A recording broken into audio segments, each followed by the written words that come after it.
ilmu agama akan mengawasi kita. Sebelum makan, sebelum minum, sebelum berteman, sebelum mencari pendapatan, maka ilmu agama akan berbicara dengan kita. Ini boleh atau ini tidak boleh.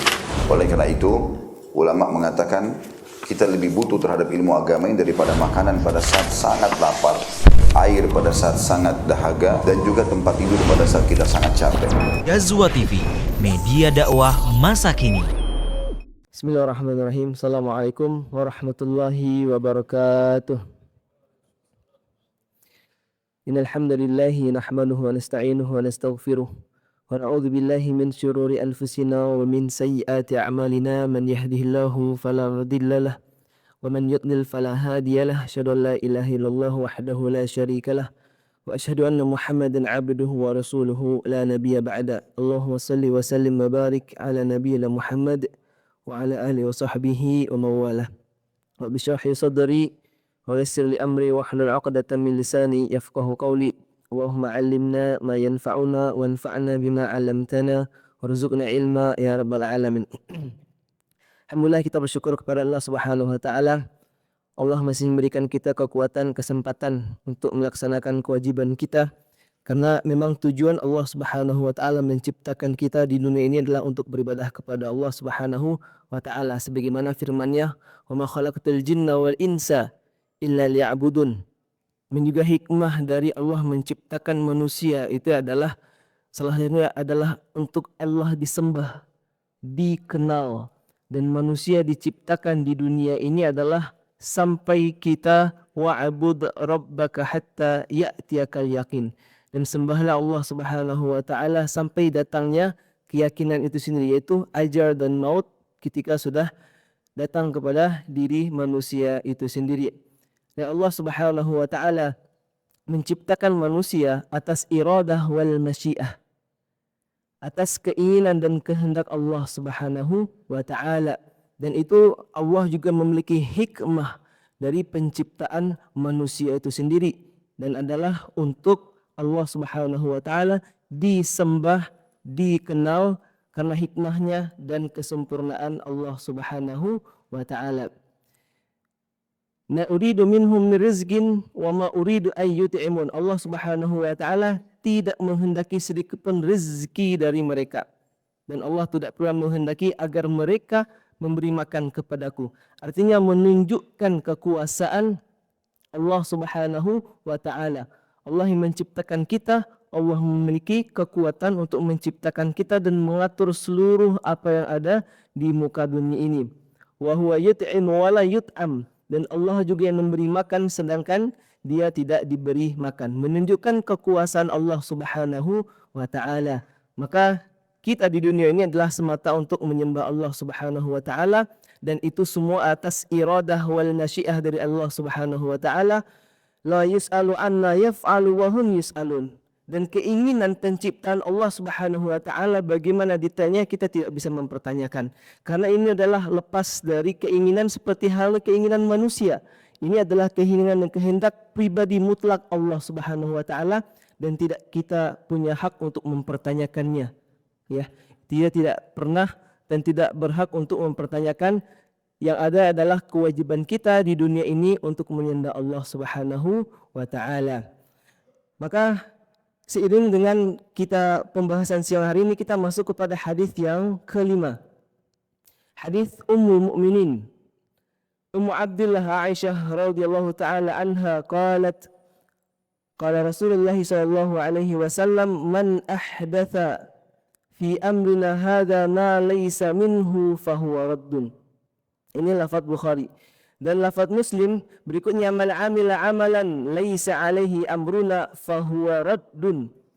Barang siapa yang mengada-ngadakan sesuatu hal baru dalam urusan agama yang bukan bagian darinya, maka hal itu tertolak. Dan lafaz Muslim, barang siapa yang melakukan suatu amalan yang tidak didasari atas urusan atau perintah kami, yaitu Allah dan Rasulnya, maka amalan itu tertolak. Nah, inilah panduan kita hidup di dunia ini. Menjadi pegangan dan pondasi kita hidup di dunia ini adalah salah satunya petunjuk dari hadis yang kelima ini. Semua ketaatan dan peribadahan kita kepada Allah Subhanahu wa taala pondasinya, dasarnya adalah sesuai dengan arahan Nabi sallallahu alaihi wasallam. Man ahdatsa fi amrina hada ma laysa minhu fahuwa raddun. Man amila amalan laysa alaihi amruna fahuwa raddun. Kita lihat kedudukan dan nilai dari hadis ini.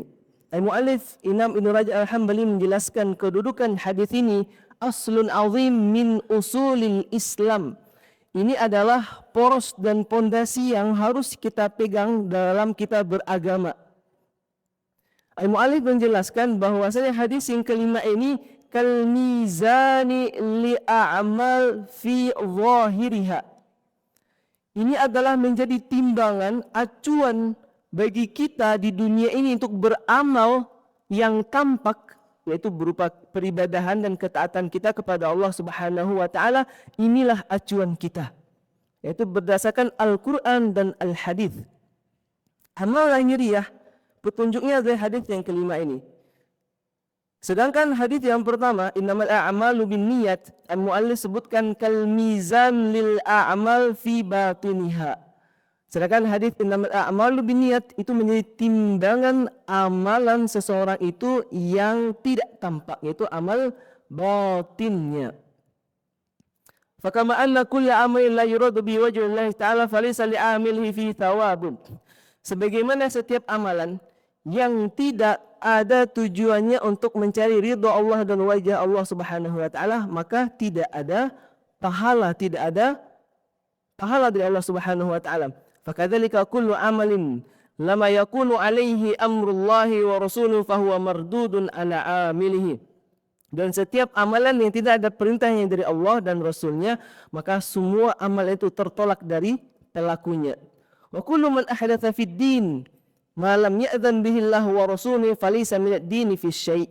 Dan setiap hal-hal yang baru dalam agama, ma lam ya'dzan bihi Allah wa rasuluhu, yang tidak diizinkan oleh Allah dan Rasulnya, artinya tidak ada perintah, tidak ada petunjuk dari Allah dan Rasulnya, maka hal itu bukan bagian dari agama sama sekali. Nah, ini kedudukan dan nilai dari hadis ini menjadi acuan timbangan perbuatan ketaatan kita adalah mengacu kepada hadis ini. Kemudian di penjelasan Al-Mu'allif berikutnya, sayati hadis Al-Irbad bin Sariyah. Nabi sallallahu alaihi wasallam annahu qala man ya'ish minkum ba'di fasayara ikhtilafan katsira. Barang siapa di antara kalian yang hidup setelahku, maka ia akan melihat perselisihan yang banyak. Fa'alaikum bisunnati wa sunnatil khulafa'ir rasyidin al-mahdiyyin min ba'di.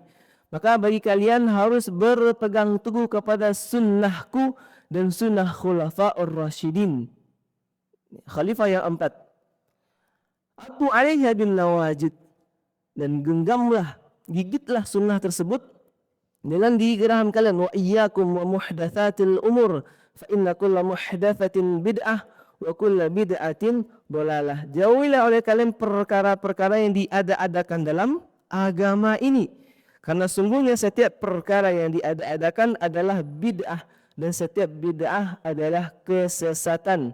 Dan juga dalam khutbah Nabi SAW, sabdanya beliau, in asdaqal hadits kitabullah wa khairul hadi hadi Muhammadin sallallahu alaihi wasallam wa syarrul umuri muhdatsatuha. Sungguhnya sebenar-benar perkataan itu adalah kalamullah, kitabullah, dan sebaik-baik petunjuk adalah petunjuk Nabi sallallahu alaihi wasallam. Sedangkan seburuk-buruk perkara adalah perkara yang diada-adakan di dalam agama ini. Kemudian Al-Mu'allif menjelaskan al-amalu allati laisa 'alaiha amru syari'. Slide kelima, amalan-amalan yang tidak memiliki perintah dari syariat. Amalan-amalan yang tidak ada perintah dari syariat. Dari lafaz hadis tadi sudah jelas ya. Sudah jelas secara mantuk, yaitu secara tersurat, bahwasanya hal-hal yang semua amalan ketaatan yang tidak ada landasannya dari Allah dan Rasulnya, tidak ada petunjuk dari Al-Quran dan Hadis, fahuwa mardud, semuanya tertolak. Semuanya tertolak. Dan sebaliknya, wa mafhumnya yang tersirat bahwasanya Setiap amalan yang tidak didasari oleh perintahnya maka itu adalah tertolak. Sebagaimana hadis ini, hadis Aisyah. Wal muradu bi amrihi hahuna dinuhu wa syar'uhu kal muradu bi qawlihi fi riwayat al-ukhra man ahdatha fi amrina hadza ma laysa minhu fahuwa raddun. Amrina hadza maksudnya adalah agama dan syariat. Jelas acuan kita dalam beribadah ini adalah agama dan syariat kita. Sebagaimana yang dijelaskan dalam hadis yang kelima ini. Idzan anna man kana amalu kharijan minas syar'i laisa mutaqayyidan bis syar'i fahuwa mardud. Maka setiap amalan yang keluar dari batas-batas syariat tidak terikat dengannya maka amalan itu tertolak. Kita lihat makna penjelasan dari Imam Ibnu Rajab Al-Hambali dari masing-masing lafadznya. Makna qauluhu laisa alaihi amruna isyaratun ila anna a'mal al-'amilin kulluhum yanbaghi an takuna tahta akamis syariah. Setiap apa yang kita lakukan harus berdasarkan dengan syariat. Sederhana. Kita dalam beribadah melakukan ketaatan sederhana aja. Lihat adakah syariat yang menganjurkan dan memerintahkan hal tersebut. Fatakunu ahkamu syariah hakimatun 'alaiha bi amriha wa nahyiha. Dan syariat itu yang menghukumi kita melakukannya atau berupa larangan dari syariat itu sendiri. Faman kana 'amaluhu jariyan tahta ahkami syariah muwafiqan laha fahuwa makbul. Kalau yang kita lakukan itu sesuai dengan syariat, maka itu adalah makbul, diterima. Wa man kana kharijan an dzalika fahuwa mardud. Dan barang siapa yang amalannya tersebut keluar jauh dari syariat, maka amalan itu jelas tertolak. Kemudian al-mu'allif menjelaskan al-amalu ibadat wa muamalat. Yang pertama, al-mu'allif menyebutkan bahwasanya amalan itu terbagi dua. Ada yang berupa ibadah dan ada yang berupa muamalah. Ibadah jelas itu berupa ketaatan, ada petunjuk dari syariat. Sedangkan muamalah, nah ini yang pembahasan lebih panjang nanti kalau kita bahas, yaitu yang berkaitan dengan muamalah kita, kehidupan sehari-hari kita, interaksi kita dalam kesehariannya.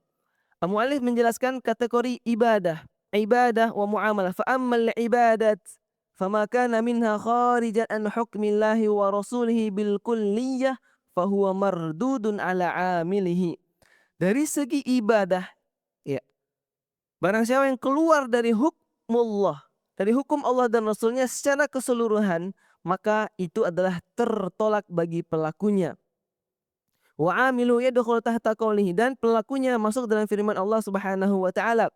Am lahum syuraka'u syara'u lahum minad dini ma lam ya'dzam bihillah. Surat Asy-Syura ayat 21. Apakah mereka mempunyai sembahan-sembahan selain Allah yang menetapkan aturan agama bagi mereka yang tidak diizinkan oleh Allah Subhanahu wa taala. Kemudian al-muallif mengangkat satu pasal, yaitu tema mendekatkan diri kepada Allah Subhanahu wa taala dengan mendengarkan alat musik atau menari adalah bid'ah yang haram. At-taqarrub ila Allah bisima'il malahi aw birraqas bid'atun haramun. Faman taqarraba ila Allah bi'amalin lam yaj'alhu Allah wa rasuluhu qurbatan ila Allah fa'amaluhu batil mardudun alaih. Barang siapa yang mendekatkan diri kepada Allah Subhanahu wa taala yang Allah tidak jadikan itu dasar dalam mendekatkan diri kepadanya, maka amalan itu tertolak. Wa huwa syabihun bihalil ladina kana salatum indal baiti muka'an wa tasdiyah. Ini seperti halnya bagaimana orang-orang Arab jahiliyah yang mana mereka beribadah di hadapan Ka'bah seraya mereka melakukan buka'au wa tasdiyah, melakukannya dengan tepuk tangan, ya, tasdiyah, dan dengan melakukan hal-hal yang dilarang. Nah, ini jelas-jelas tertolak dalam syariat kita. Dan juga salah satu contohnya al-mu'allif angkat bahwasanya mendekatkan diri kepada Allah Subhanahu wa taala dengan alat-alat musik atau hiburan atau dengan menari ar-raqas atau membuka atau menyikap kepala selain orang-orang yang dalam keadaan ihram. semuanya perkara ini adalah perkara yang muhdatsah, perkara yang baru tidak pernah disyariatkan oleh Allah Subhanahu wa taala dan Rasul-Nya.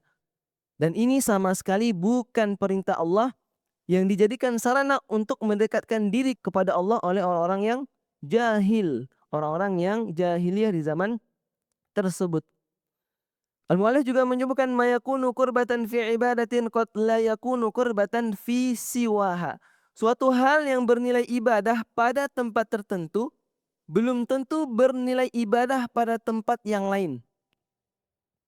Ana ulangi, suatu hal yang bernilai ibadah pada suatu tempat belum tentu bernilai ibadah pada tempat yang lain. Walaysa makana qurbatun fi ibadatin yakunu qurbatan fi ghairiha mutlaqan. Faqad ra'a sallallahu alaihi wasallam rajulan qa'iman fi syams. Fasa'ala anhu faqila innahu nadhara an yakuma wa la yaq'ud wa la yastadhil wa an yasum. Satu ketika Nabi Shallallahu alaihi wasallam melihat seorang laki-laki berdiri di bawah terik matahari. Beliau menanyakannya, lalu para sahabat menjawab, dia bernadar untuk berdiri dan tidak duduk, tidak berteduh, serta tetap berpuasa. Maka Nabi Shallallahu alaihi wasallam memerintahkannya untuk duduk, berteduh, dan menyempurnakan puasanya. Beliau tidak menjadikannya berdirinya dan kepanasannya di bawah terik matahari itu sebagai bentuk ibadah yang harus dipenuhi nadarnya. Artinya ketika seorang bernadar untuk melakukan sesuatu dan itu bertentangan dengan perintah atau tata cara ibadah yang telah diajarkan oleh Allah dan Rasul-Nya, maka nadarnya tidak berlaku. Nabi SAW suruh duduk dia dan dia lanjutkan tunaikan nadarnya. Seperti halnya berdirinya orang-orang yang diibadah pada tempat yang lain, seperti halnya dalam salat, adzan, dan ketika seorang berdoa di Arafah. Dan beradanya di terik matahari itu adalah ibadah orang-orang yang sedang ihram. Maka nadarnya itu Nabi Shallallahu alaihi wasallam gugurkan nadarnya dan dia tetap melanjutkan ibadahnya. Demikian pula seperti halnya orang yang mendekatkan diri dengan ibadah yang ditunjuk secara khusus larangannya. Seperti seorang yang berpuasa tapi pada hari Id. Ya, itu jelas sudah ada larangannya. Seperti halnya orang yang bernadar tadi. Atau melakukan salat sunnah pada waktu-waktu yang dilarang. Maka ini tidak ada petunjuk dari Nabi Shallallahu alaihi wasallam dan amalannya tertolak. Kemudian mu'allif melanjutkan, madza idza khalata masyru'an bima laisa bimasyru'in au akhalla fihi bimasyru'.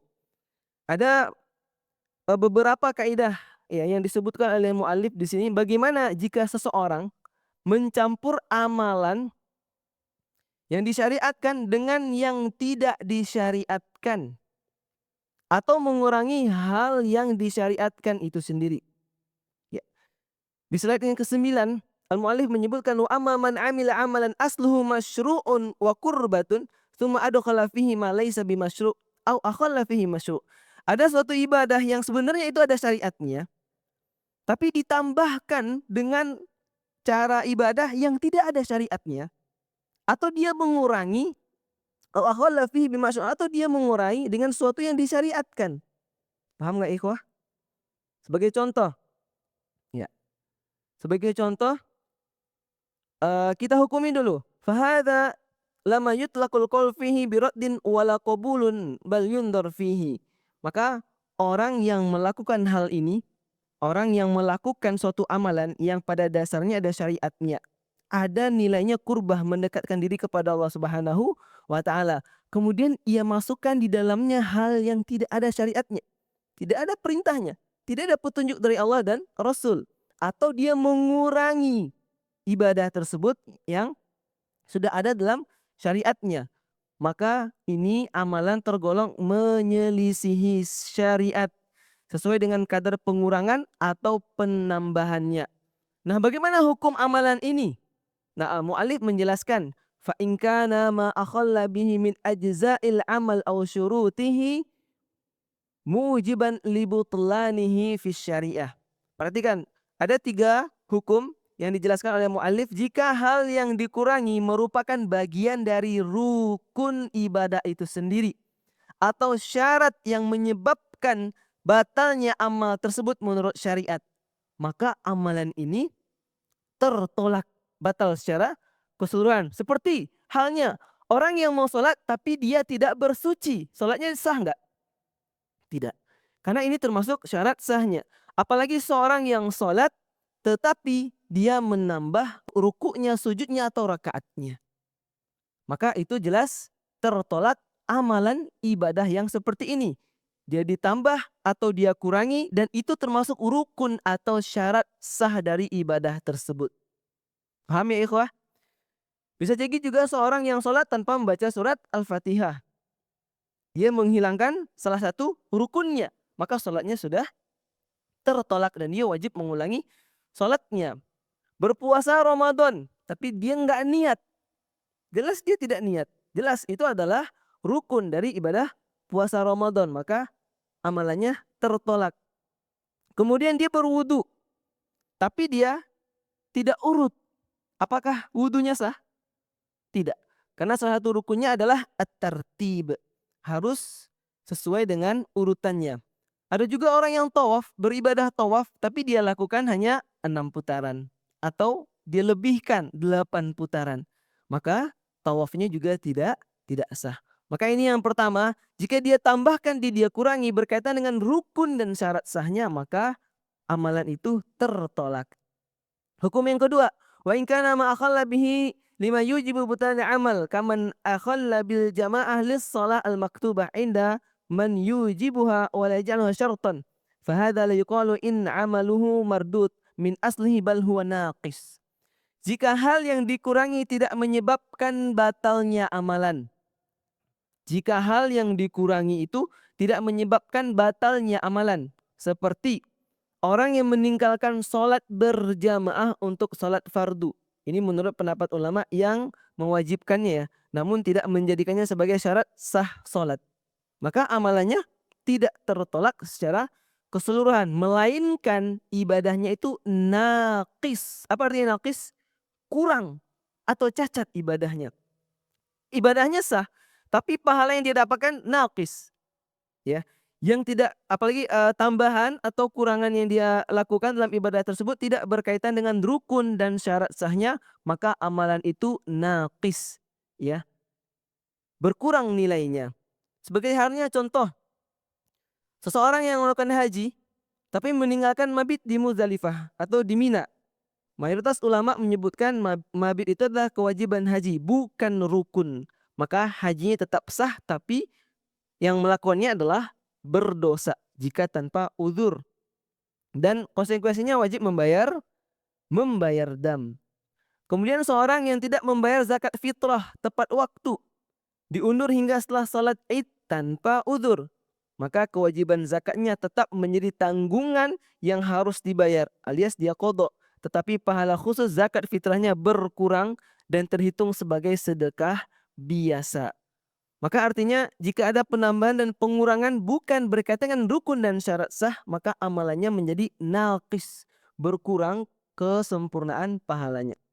Yang ketiga, wa in kana qad zada fil amal al masyru' ma laysa bimasyru' fa ziyadatuhu mardudatun alaih bima'na annaha la takunu qurbatan wa la yuthabu 'alaiha walakin taratan yubtil bihal amal min aslihi fayakunu mardudan kama zada fi salatihi rak'atan amdan mathala.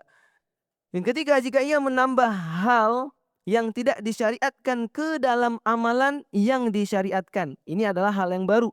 Jelas tuntunan syariatnya ibadah seperti ini, tapi dia tambahkan saking semangatnya mungkin atau ketidaktahuannya, ya, maka penambahan tersebut tertolak darinya.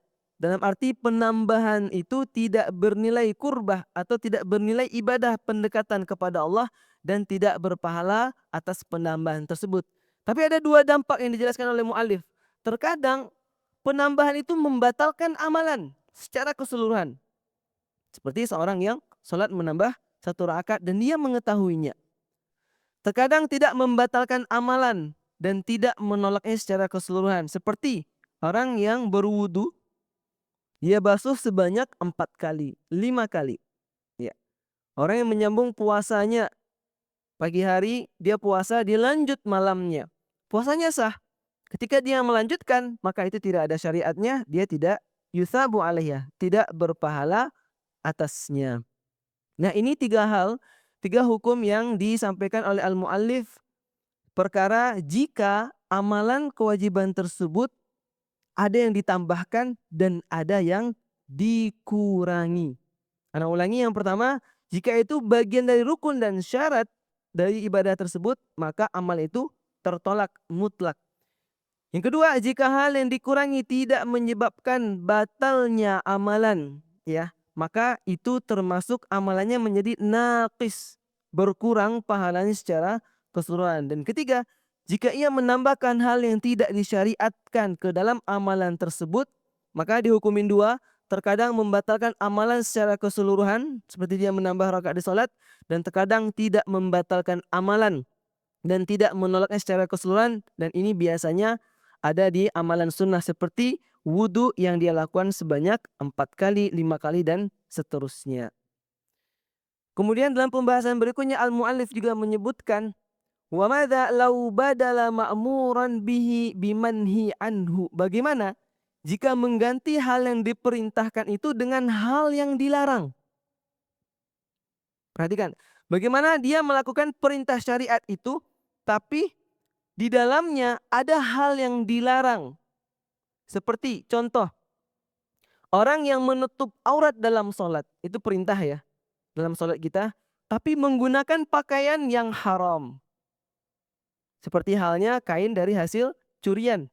Atau dia menutup auratnya dengan sutra bagi laki-laki. Itu jelas hal yang dilarang. Juga al-muallif menyebutkan contohnya orang yang berwudu untuk salat dengan air hasil ghosab. Apa itu artinya ghosab? Menggunakan hak yang bukan hak orang lain yang bukan miliknya tanpa izin. Dan juga orang yang salat di atas tanah hasil ghosab, tanah hasil curian. Maka ulama berbeda pendapat. Mayoritas ahlu fiqih, jumhur fuqaha berpendapat bahwa amalannya tidak tertolak secara keseluruhan. Amalannya tidak tertolak secara keseluruhan. Amalnya diterima, ketaatannya diterima, tapi sejatinya dia berdosa atas larangan yang dia campur dalam ketaatan yang dia lakukan. Kemudian al-muallif juga menyebutkan orang yang sholat dengan pakaian dari hasil yang haram tersebut. Ini ada perbedaan pendapat dalam kalangan ulama. Orang-orang ahlu kalam, asyimriyah, pengikut Abu Shimr. Ini mereka adalah tokoh Murji'ah dan Qadariyah, ya, yang sesat, dijelaskan oleh muallif. Mereka berkata, barang siapa yang sholat dengan mengenakan pakaian yang pada harganya terdapat 1 dirham haram, artinya dari harta yang haram, maka ia wajib mengulangi sholatnya. Ini perkataan Murji'ah dan Qadariyah Asyimriyah. Padahal ulama Abdurrahman bin Mahdi Al-Alim Al-Faqih menyebutkan, aku belum pernah mendengar perkataan yang lebih buruk dan keji daripada perkataan mereka ini. Kita memohon keselamatan dari Allah Subhanahu wa Ta'ala. Maka ucapan inilah yang menjadi perhatian kita adalah kalamu bid'i. Adalah perkataan mereka itu perkataan bid'i. Yang mereka menghukumi orang yang sholat dengan pakaian yang haram itu tidak sah, wajib mengulanginya. Padahal jumhur ulama telah menghukuminya sholatnya sah, kewajibannya gugur, tapi dia berdosa dengan mencampurkan hal yang haram dalam ketaatannya. Slide 12 juga al-muallif menyebutkan wal hajju bimalin haram. Bagaimana orang yang haji dengan harta yang haram? Al-hajju bimalin haram wa qad warada fi hadits annahu mardud ala sahibihi walakinnahu haditsun la yathbut. Wa qad ikhtalafa al-ulama hal yaskut bihi al-fard am la. Bahwasanya seorang yang ibadah haji dengan harta yang haram atau umroh dengan yang harta yang haram. Sungguh ada beberapa riwayat menyebutkan bahwasanya ibadah haji dan umrohnya tertolak. Tapi hadis ini adalah hadis yang tidak sabit, hadis yang tidak sahih. Para ulama pun berbeda pendapat, yang mana al-muallif menyimpulkan apakah gugur kewajiban hajinya ataukah tidak. Nah, jumhur ulama menyebutkan ibadah hajinya itu sah, tapi dia berdosa dengan harta yang dia gunakan yaitu harta yang haram dalam melakukan peribadahan dan ketaatan. Begitu juga bagaimana seorang yang menyembelih hewan bi'alatil muharramah, dengan alat yang diharamkan oleh Allah Subhanahu wa taala. Contoh menyembelih dengan alat yang dilarang, dengan gigi atau dengan kuku atau di zaman dahulu ya, disembelih atau disembelih oleh orang yang tidak berhak menyembelihnya, seperti pencuri atau menyembelih hewan curian. Maka Al-Mu'allif menyebutkan mayoritas jumhur ulama berpendapat hasil sembelihannya halal dan boleh dimakan. Dan sebagian ulama juga berpendapat ada yang menyatakan sembelihannya haram. Tapi jumhur mengatakan bahwa keseluruhan sembelihannya adalah halal dan boleh dimakan. Kemudian juga Al-Mu'allif juga menyebutkan perkara-perkara khilafiyah. Ya, tadi yang saya sebutkan bagaimana kondisi salat orang yang dalam keadaan najis, kemudian salat di tanah yang ghasab, ya. Kemudian bagaimana orang yang berpuasa tapi melakukan ghibah atau berdusta, puasanya tetap sah tapi orangnya berdosa. Bagaimana puasanya itu batal jika dia melakukan larangan dan hal-hal yang membatalkan puasa seperti jima. Kemudian dia makan dan minum secara sengaja.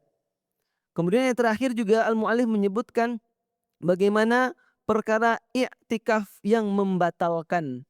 Seorang i'tikaf itu dikatakan batal ketika dia keluar dari masjid tanpa uzur. Atau disebutkan di sini adalah dalam mazhab Hambali, mayoritas ulama, larangan bagi orang mabuk untuk mendekati dan memasuki masjid. Maka orang yang mabuk dan dia itikaf itu batal itikafnya. Sebagaimana dalam firman Allah, wala taqrabus shalah wa antum sukara. Janganlah kamu mendekati salat sedangkan kamu dalam keadaan mabuk.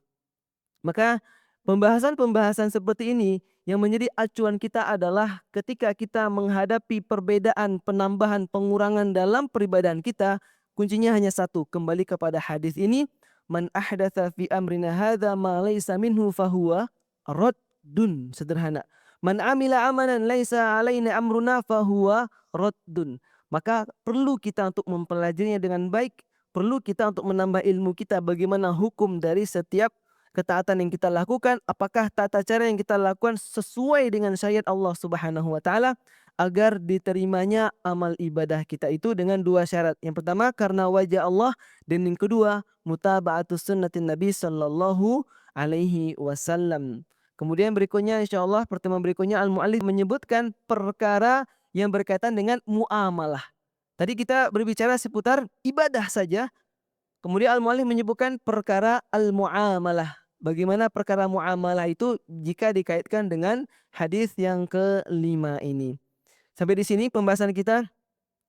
Semoga bisa dipahami jemaah sekalian. Kita tutup dengan doa kafaratul majlis. Subhanakallahumma bihamdika asyhadu an la ilaha illa anta astaghfiruka wa atubu ilaik. Assalamualaikum warahmatullahi wabarakatuh.